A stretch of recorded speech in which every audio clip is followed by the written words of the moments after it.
Oke, bismillahirrahmanirrahim. Assalamualaikum warahmatullahi wabarakatuh. Waalaikumsalam warahmatullahi wabarakatuh. Waalaikumsalam warahmatullahi wabarakatuh. Yang terhormat Ibu Eva Novita Pratiwi MM selaku dosen pembimbing mata kuliah Manajemen Risiko dan Asuransi serta teman-teman kelas 4D yang berbahagia. Hamdan wa syukranillah amma ba'du. Pertama-tama marilah kita panjatkan puji dan syukur kehadirat Allah Subhanahu wa taala yang mana telah memberikan kita beribu-ribu nikmat dan atas izinnya kita dapat berkumpul di dalam diskusi di Gimit kali ini dengan keadaan sehat walafiat. Tak lupa salawat serta salam kita curah limpahkan kepada junjungan kita yakni Habibana wa Nabiyana wa Maulana Muhammad Sallallahu Alaihi Wasallam.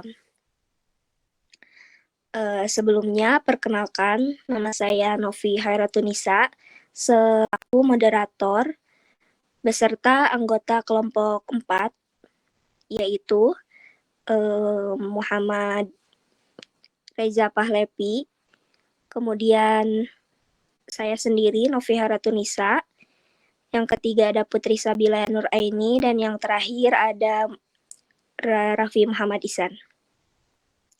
Adapun topik yang akan kita bahas pada pertemuan kali ini yaitu tentang prinsip-prinsip pengidentifikasian risiko dan daftar kerugian potensial. Oke, di sini saya akan membacakan rangkaian acara pada diskusi kali ini. Di antaranya yang pertama ada pembukaan, yang kedua penyampaian materi, dan yang terakhir ada penutup.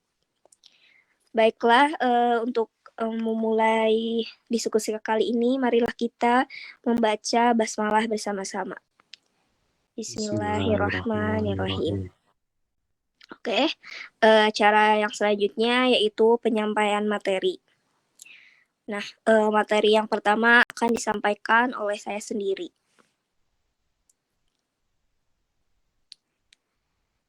Oke, di sini ada pengertian pengidentifikasian risiko. Nah, apa sih arti pengertian dari pengidentifikasian risiko itu? Nah, jadi pengidentifikasian risiko itu adalah proses analisa untuk menemukan risiko atau kerugian potensial secara sistematis dan berkesinambungan yang dihadapi oleh perusahaan. Nah, adapun salah satu aspek penting dalam pengidentifikasian risiko itu adalah mendaftar risiko yang mungkin terjadi sebanyak mungkin. Nah, adapun teknik-teknik yang bisa digunakan untuk mengidentifikasi risiko itu, yang pertama ada brainstorming. Kemudian yang kedua ada survei, yang ketiga ada wawancara, yang keempat ada informasi historis, dan yang terakhir ada kelompok kerja. Boleh di next? Oke.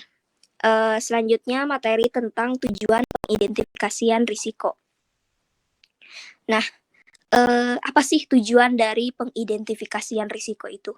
Nah, jadi tujuannya itu yang tadi gitu.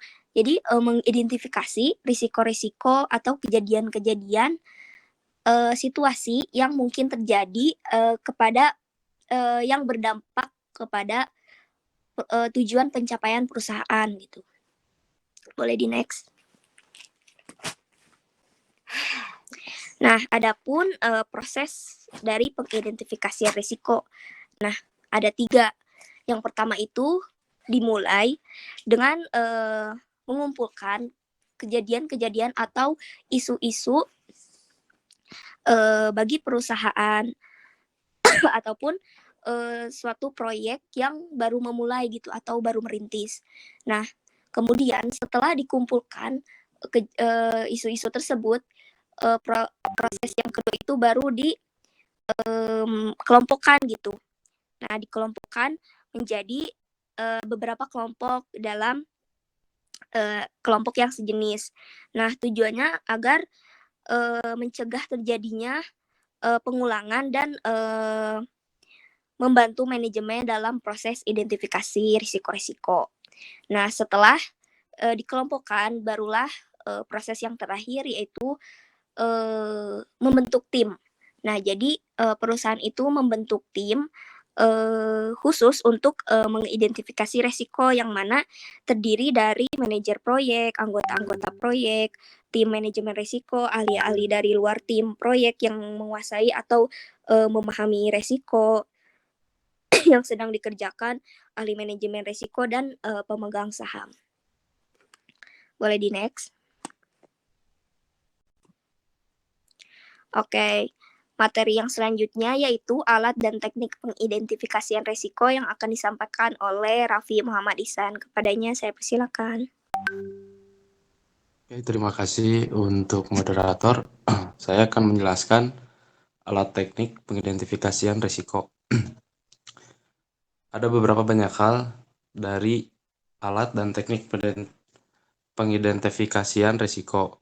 Yang pertama saya sebutkan yaitu documentation review atau tinjauan dokumentasi merupakan salah satu alat bantu manajemen proyek yang efektif digunakan untuk mendapat informasi yang akurat dan terperinci dalam mengidentifikasi risiko. Tujuannya yaitu dari dokumentasi proyek meliputi file-file proyek sebelumnya, rencana proyek, asumsi-asumsi yang terkait dengan proyek. Nah, yang kedua itu ada informasi gathering techniques atau teknik pengumpulan informasi merupakan proses berulang yang digunakan membuat dan mengelola data pada sebagai sumber informasi. Di situ ada lagi beberapa berikut contoh yang mengidentifikasi resiko. Yang pertama itu brainstorming. Teknik brainstorming adalah teknik yang dapat digunakan untuk menemukan solusi dari permasalahan yang sangat spesifik dengan mengumpulkan berbagai gagasan dari anggota tim dan format diskusi. Terus ada juga DLP. Teknik DLP adalah teknik yang digunakan untuk mendapatkan konsensus dari para ahli atau orang-orang yang menjadi pakar di bidangnya. Ada juga teknik wawancara digunakan apabila fasilitator kesulitan mengumpulkan orang-orang yang diperlukan apabila ingin menggunakan teknik brainstorming atau apabila format diskusi bebas kurang sesuai dengan permasalahan tertentu. Ada juga root cause analysis. Akar penyebab adalah teknik khusus digunakan untuk mengidentifikasi akar masalah dari suatu peristiwa, kemudian menemukan penyebab yang mendasari yang mengarah ke masalah tersebut, dan mengembangkan tindakan pencegahan agar masalah tersebut tidak muncul kembali. Ketiga, ada checklist analisis. Daftar periksa dapat digunakan untuk mengidentifikasi risiko serta mengevaluasi pengendalian risiko. Dan keempat, ada assumptions analysis. Digunakan untuk mengidentifikasi risiko berdasarkan serangkaian hipotesis, skenario atau asumsi-asumsi yang telah dikembangkan. 5. Ada diagramming trend techniques atau teknik diagram. Merupakan teknik yang digunakan untuk mengidentifikasi risiko dengan membuat diagram risiko. Terdapat ada beberapa teknik, yaitu ada 3 di sini. Yaitu ada diagram sebab dan akibat, ada diagram air system atau proses, ada juga diagram pengaruh. Yang pertama di diagram sebab dan akibat. Pada umumnya teknik ini digunakan untuk manajemen mutu, namun fungsi meluas ke identifikasi risiko karena ketergantungan pada analisis akar penyebab. Terus di diagram air system atau proses, teknik ini menunjukkan bagaimana berbagai elemen suatu sistem saling terkait dan mekanisme sebab akibat. Dan yang terakhir, diagram pengaruh, teknik ini menunjukkan bagaimana variabel-variabel dalam proyek saling memiliki pengaruh. Keenam, ada SWOT analisis, Strength, Weakness, Opportunities, Threats. Analisis merupakan teknik yang mengkaji suatu proyek berdasarkan sebagai perspektif mulai dari strength kekuatan, weakness kelemahan, opportunities peluang, dan threats ancaman. Dengan mengidentifikasi kekuatan dan kelemahan dari perusahaan khusus pada proyek yang akan dijalankan, selanjutnya mengidentifikasi peluang dan segala ancaman yang mungkin muncul dari kekuatan kelemahan tersebut. 7. Ada expert judgment. Ini pertimbangan para ahli bidangnya juga penting dalam manajemen proyek. Risiko dapat identifikasi secara langsung oleh para ahli dengan pengalaman yang relevan. dengan proyek atau bidang bisnis serupa. Oke, boleh di next.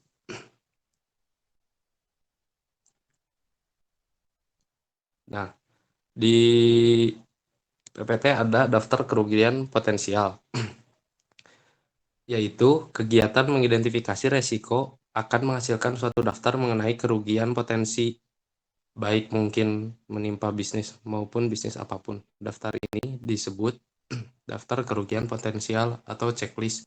Jadi, dari daftar tersebut dapat diketahui kerugian apa saja dan bagaimana terjadinya yang mungkin menimpa bisnisnya, sehingga dapat dipakai sebagai dasar dalam menentukan kebijaksanaan pengendalian risiko. Sekian dari saya, akan dikembalikan lagi kepada moderator. Baik, terima kasih kepada Raffi Muhammad Ihsan yang telah menyampaikan materinya. Selanjutnya, materi tentang manfaat daftar kerugian potensial yang akan disampaikan oleh Putri Sabila. Kepadanya saya persilahkan. Terima kasih moderator. Di sini saya akan menjelaskan tentang manfaat daftar kerugian potensial. Jadi daftar kerugian potensial bagi suatu perusahaan pada hakikatnya merupakan daftar yang dapat menunjang pencapaian berbagai tujuan yang berkaitan dengan pengelolaan bisnis pada umumnya. Jadi tidak hanya untuk kepentingan manajemen risiko saja. Lalu suatu cara yang sistematis guna mengumpulkan informasi mengenai perusahaan-perusahaan lain yang mungkin ada kaitannya dengan aktivitas bisnisnya. Jadi daftar kerugian potensial sangat bermanfaat bagi kegiatan pengelolaan bisnis secara keseluruhan. Tidak hanya di bidang penanggulangan risiko saja, sedang manfaat daftar kerugian potensial bagi manajer risiko antara lain yaitu meningkatkan manajer risiko tentang mengingatkan manajer risiko tentang kerugian-kerugian yang dapat menimpa bisnisnya. Lalu sebagai tempat pengumpulan informasi yang akan menggambarkan dengan cara apa dan bagaimana bisnis-bisnis khusus yang dapat dimanfaatkan untuk menanggulangi risiko potensial yang dihadapi bisnisnya. Dan sebagai bahan pembanding dalam review dan mengevaluasi program penanggulangan risiko yang telah dibuat yang dapat mencakup premi yang sudah dibayar, pengamanan-pengamanan yang telah dilakukan, kerugian-kerugian yang timbul dan sebagainya. Lalu yang kedua, klasifikasi kerugian potensial. Jadi seluruh kerugian potensial yang dapat menimpa setiap bisnis pada pokoknya dapat diklasifikasikan ke dalam yang pertama kerugian atas harta kekayaan yang meliputi kerugian yang langsung dapat dihubungkan dengan biaya penggantian atau perbaikan terhadap harta terkena peril.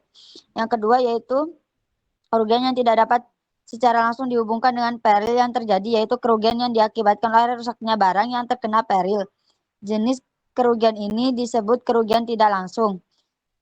Lalu ada kerugian atas pendapatan, misal sebagai akibat tidak berfungsinya alat produksi karena terkena peril. Yang lalu ada kerugian berupa kewajiban kepada pihak lain. Adalah kerugian yang berupa kewajiban kepada pihak lain yang merasa dirugikan akibat kesalahan dari bisnisnya. Jadi ganti rugi yang harus diberikan oleh perusahaan angkutan umum kepada penumpang yang cedera akibat kecelakaan yang ada oleh kesalahan pengemudinya. Lalu yang ketiga ada kerugian personil. Jadi kerugian akibat peril yang menimpa personil atau orang-orang yang menjadi anggota dari karyawan perusahaan termasuk keluarganya. Contoh kematian, ketidakmampuan karena cacat, ketidakmampuan karena usia tua dari karyawan atau pemilik perusahaan. Lalu di sini ada contoh kasus ya. Jadi yang pertama kasus prinsip pengidentifikasian risiko contohnya yaitu identifikasi risiko pada produksi paprika, studi kasus di CV ini enggak usah. Lalu yang kedua ada kasus daftar kerugian potensial. Contohnya yaitu prinsip kehati-hatian dan kerugian potensial dalam perkara tata usaha negara terkait lingkungan hidup. Sekian dari saya. Terima kasih moderator. Saya kembalikan kepada moderator. Baik, terima kasih kepada Putri Sabila yang telah menyampaikan materinya. Nah, selanjutnya yaitu pembacaan kasus ya.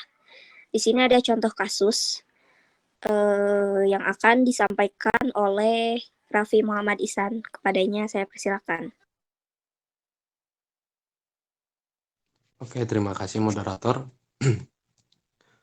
Untuk kasus akan saya bacakan. Salah satunya itu di sini ada di sini ada identifikasi resiko pada produksi paprika.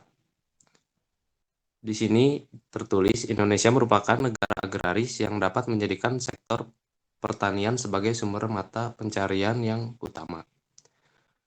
Menurut data perkebunan subsektor, hortikultura merupakan salah satu subsektor pertanian yang mengalami perkembangan setiap tahunnya, di antara sayuran, buah-buahan, tanaman hias, dan tanaman obat-obatan. Menurut data statistik tanaman sayuran dan buahan semi musim Indonesia pada tahun 2017, sayuran mengalami peningkatan setiap tahunnya karena bernilai ekonomis yang cukup tinggi.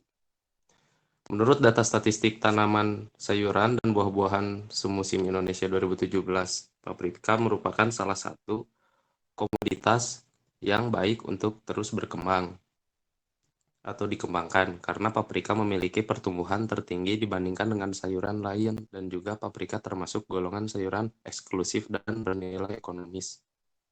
Terus ada juga paprika merupakan tanaman sayuran relatif baru dikenai di Indonesia yaitu sejak tahun 1990-an. Pada umumnya paprika digunakan sebagai bahan penyedap atau bahan masakan yang berasal dari luar negeri. Tanaman paprika berasal dari Amerika Tengah atau Amerika Selatan, di mana banyak spesies telah dibudidayakan beratus tahun. Di Amerika, paprika juga digunakan sebagai bahan pewarna makanan zat kapsisin H1202 yang biasanya terdapat buah cabai tidak terkandung dalam paprika sehingga rasa paprika tidak terasa pedas bahkan cenderung manis, oleh karena itu paprika disebut sebagai cabai manis. Menurut 2010, paprika umumnya ditanam daerah dataran tinggi dengan ketinggian 250 mdpl. Temperatur yang optimal untuk pertumbuhan atau perkembangan paprika antara 21 sampai 250 Celcius.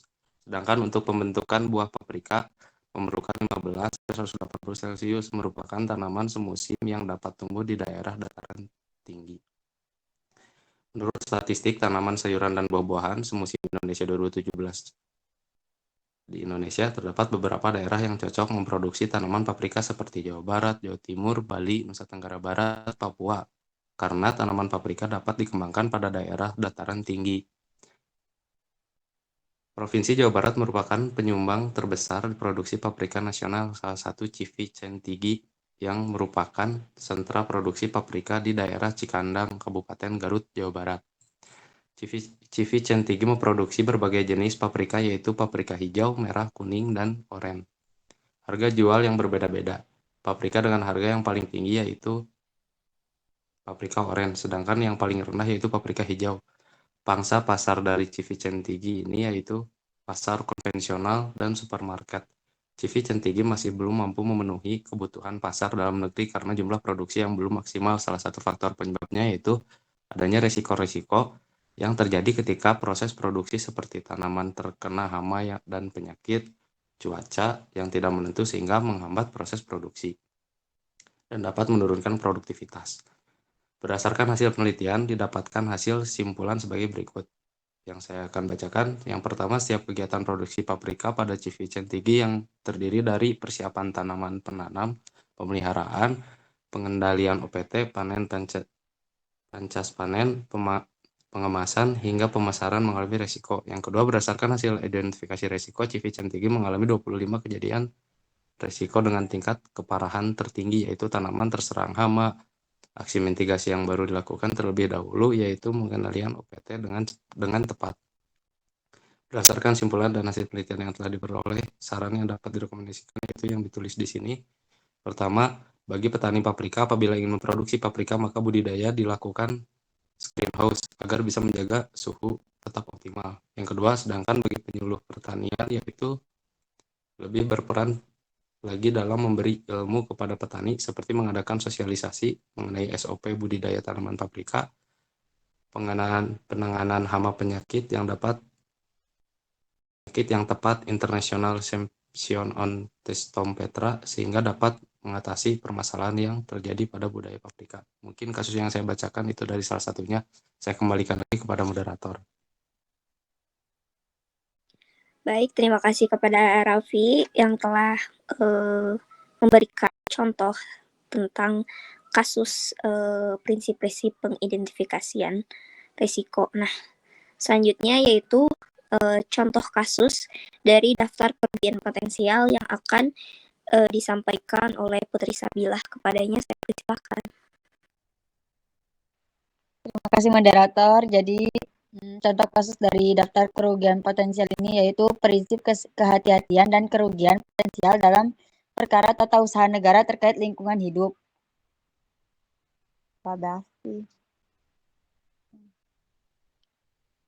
Jadi UUD NRI 1945 secara tegas menjamin bahwa lingkungan hidup yang baik dan sehat merupakan hak asasi seluruh rakyat Indonesia.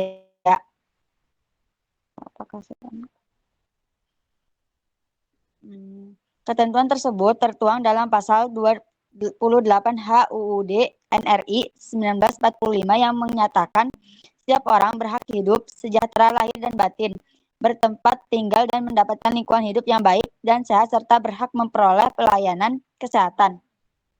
Hal ini menunjukkan bahwa lingkungan merupakan hal yang sangat esensial bagi kehidupan manusia sehingga hak atas lingkungan tersebut diletakkan dalam kerangka hak asasi manusia. Hak atas lingkungan tersebut kemudian melandasi pembentukan peraturan perundang-undangan lainnya yaitu UU nomor 32 tahun 2009 tentang perlindungan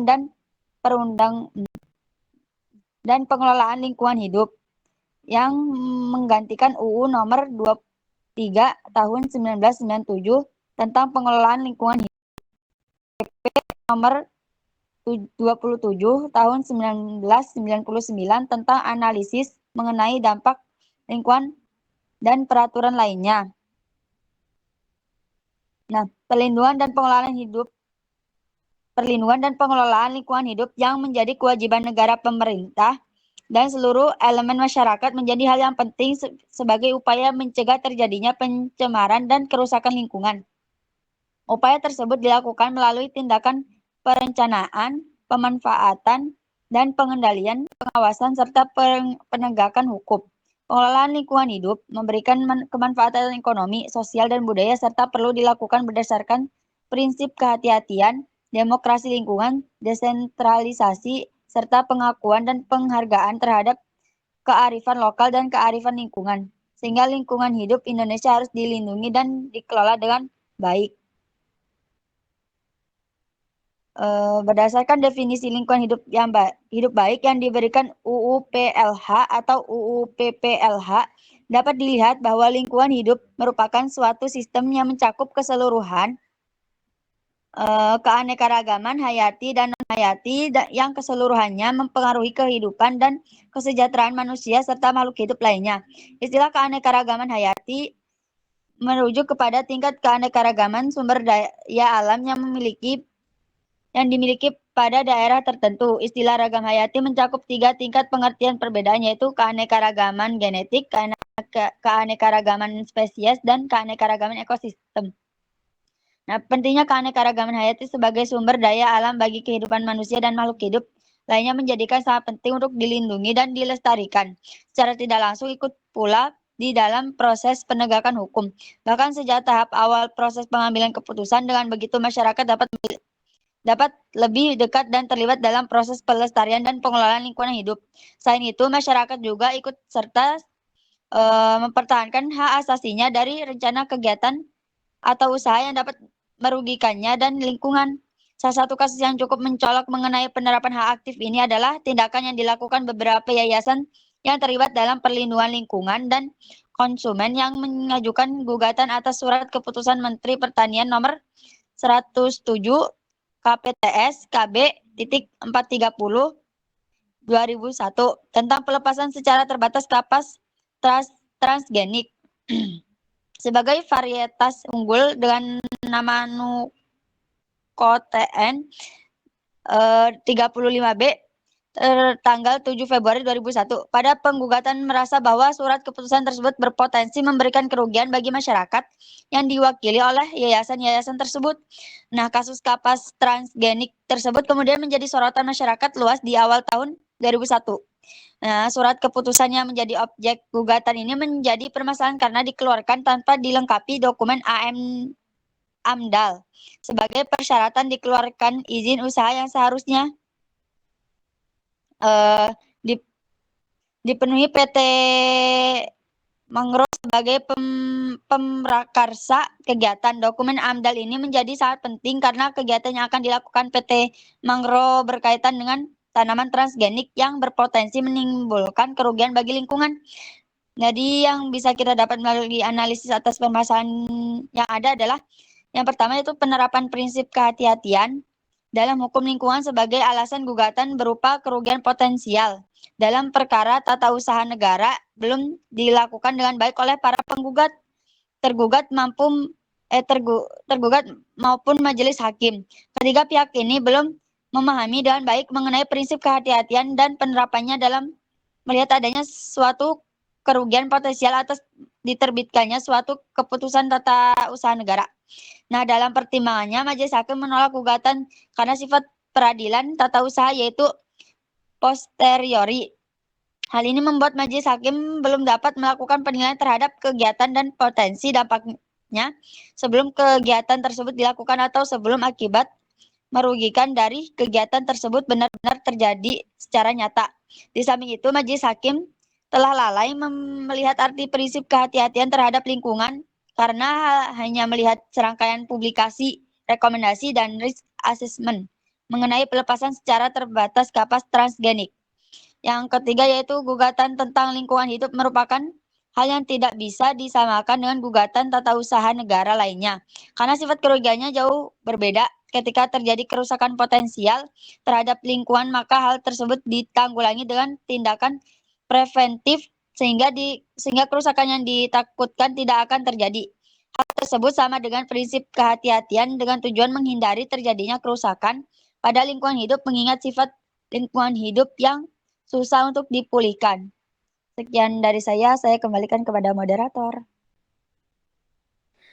Baik, terima kasih kepada Putri Sabila dan Raffi Muhammad Ihsan yang telah menyampaikan materinya. Di sini saya akan membacakan kesimpulan pada diskusi kali ini. Nah, jadi pengidentifikasian risiko itu adalah suatu proses dengan mana suatu perusahaan secara sistematis dan terus-menerus mengidentifikasi properti, liability, dan personal exposure sebelum terjadinya peril. Jadi yang diidentifikasi adalah peril yang dapat menimpa harta milik dan personil perusahaan serta kewajiban yang menimbulkan kerugian. Kemudian selanjutnya ada daftar kerugian potensial bagi suatu perusahaan. Pada hakikatnya merupakan yang pertama ada daftar yang dapat menunjang pencapaian berbagai tujuan yang berkaitan dengan pengelolaan bisnis pada umumnya. Jadi tidak hanya untuk kepentingan manajemen risiko saja. Kemudian yang kedua ada suatu cara yang sistematis guna mengumpulkan informasi mengenai perusahaan-perusahaan lain yang mungkin ada kaitannya dengan aktivitas bisnisnya. Dengan harapan apa yang kami sampaikan teman-teman bisa memahami dengan baik dan teman-teman bisa mengaplikasikannya. Saya juga mengucapkan terima kasih kepada teman-teman yang sudah menyimak dan mendengarkan. Semoga kita bisa bertemu di lain kesempatan. Oke, memasuki acara yang terakhir yaitu penutup. Marilah kita menutup acara ini dengan membaca hamdalah bersama-sama. Alhamdulillahirabbil alamin. Sekian dari saya. Wassalamualaikum warahmatullahi wabarakatuh. Waalaikumsalam warahmatullahi wabarakatuh.